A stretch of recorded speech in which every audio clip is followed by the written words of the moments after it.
After a couple weeks of regular season NBA basketball, the league is starting to come into shape, and I'd be lying if I said that the way things are going now is how I expected it to go. This has been an incredibly fun start to the season, and the biggest reason for it is that the results have been pretty unpredictable, making every matchup more intriguing and hard-fought. Teams that we expected to be tanking are starting out hot, and on the flip side, the teams that we expected to dominate have been disappointing, so they may be looking to make some changes already. This brings us to today's video, where media outlet Bleacher Report published an article proposing 4 hypothetical dream trades to help these contending teams turn it around, and as always, I'll be going through each one analyzing whether or not they are realistic, why or why not each deal would happen, and who would hypothetically win in each scenario. If you want to read the actual article itself, that will be linked in the description. Before we start though, make sure to like the video and subscribe to the channel, as all support is very much appreciated.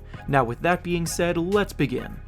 The first deal proposed in the article is between the Miami Heat and the Charlotte Hornets, and in it the Heat receive Terry Rozier and Kelly Oubre Jr. in exchange for Kyle Lowry, Nikola Jovic, Omer Yurtseven, and a protected first-round pick. The Miami Heat were the 1 seed last season and came a shot away from going to the NBA Finals, so even with their uninspiring offseason efforts, they were still expected to be a contender in the East, because they brought back mostly the entire core of guys who were there last year. The issue with that idea, though, was that Kyle Lowry has been rapidly slowing down individually over the last few seasons, their front court depth was already pretty thin, and they didn't bring in any notable free agents or trade acquisitions to bolster their rotation.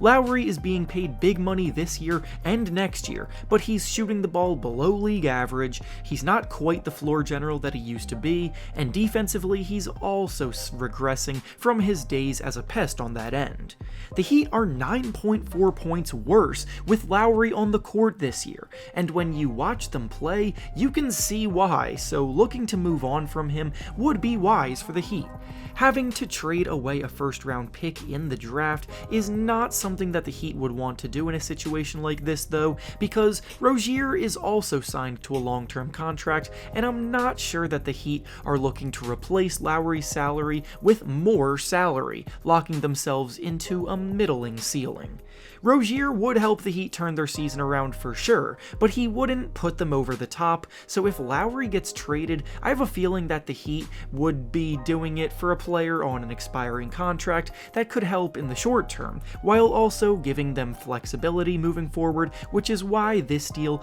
probably won't happen. The next proposal in the article is between the Golden State Warriors and the San Antonio Spurs, and in it the Warriors receive Jakob Poeltl, Josh Richardson, Doug McDermott, and Romeo Langford in exchange for Klay Thompson, James Wiseman, a future first-round pick, and 2 second-round picks. I'll be honest, I had to do a double take when I first read through the details of this proposal. This is a deal that I already know is going to anger some Warriors fans, and I don't blame them, but I am at least going to play devil's advocate for the pros and cons of this trade. Jakob Poeltl might be the most underrated big man in all of basketball right now, and obviously the interior has been an area of need for the Warriors over the last few seasons. Kevon Looney gave them good minutes during their run last year, and he is still solid in his role, but he's not a guy that the Warriors want playing 30 minutes necessarily. The hope was that Wiseman would emerge as a force in the middle to alleviate that situation, but as he did during his rookie season, Wiseman is still looking a bit lost on defense, his feel for the game is a ways away, and the Warriors still want to be able to compete for championships now.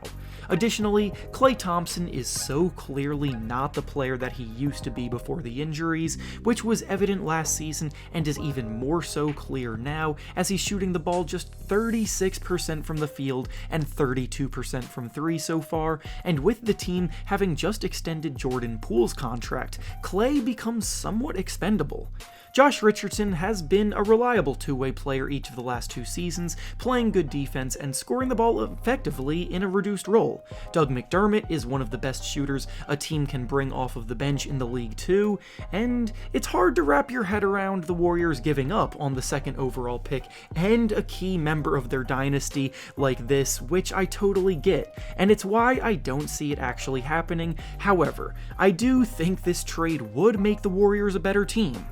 The next proposal in the article is between the Washington Wizards and the Brooklyn Nets, and in it the Wizards receive Kevin Durant in exchange for Kristaps Porzingis, Deni Avdija, Johnny Davis, 3 first-round picks, and 3 first-round pick swaps. Back in July, Kevin Durant requested a trade, and the NBA world went crazy in anticipation to see where he would end up going. As the season grew closer, he eventually mended things with the Nets and opted to return to them, but now, after a couple weeks of regular season play, the Nets look like a disaster ready to implode for a number of different reasons, and talks of Durant potentially asking out again are rising. Kyrie Irving is dealing with a situation of his own, Ben Simmons looks like a complete shell of himself, they have no interior defense, and the team is near the bottom of the standings early on.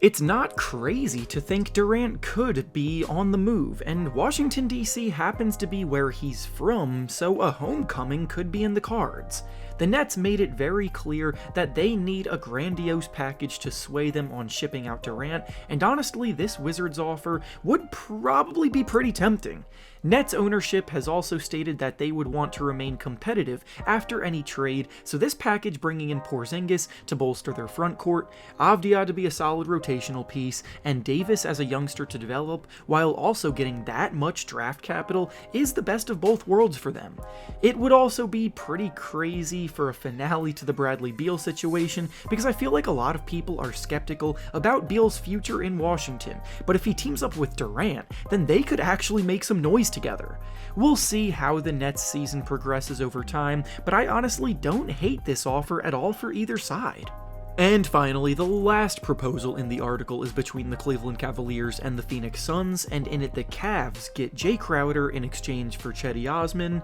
Lamar Stevens, and a second-round pick. This is the least glamorous proposal of the article, but Jay Crowder has been holding out, waiting to be traded, and that situation should be resolved sooner rather than later.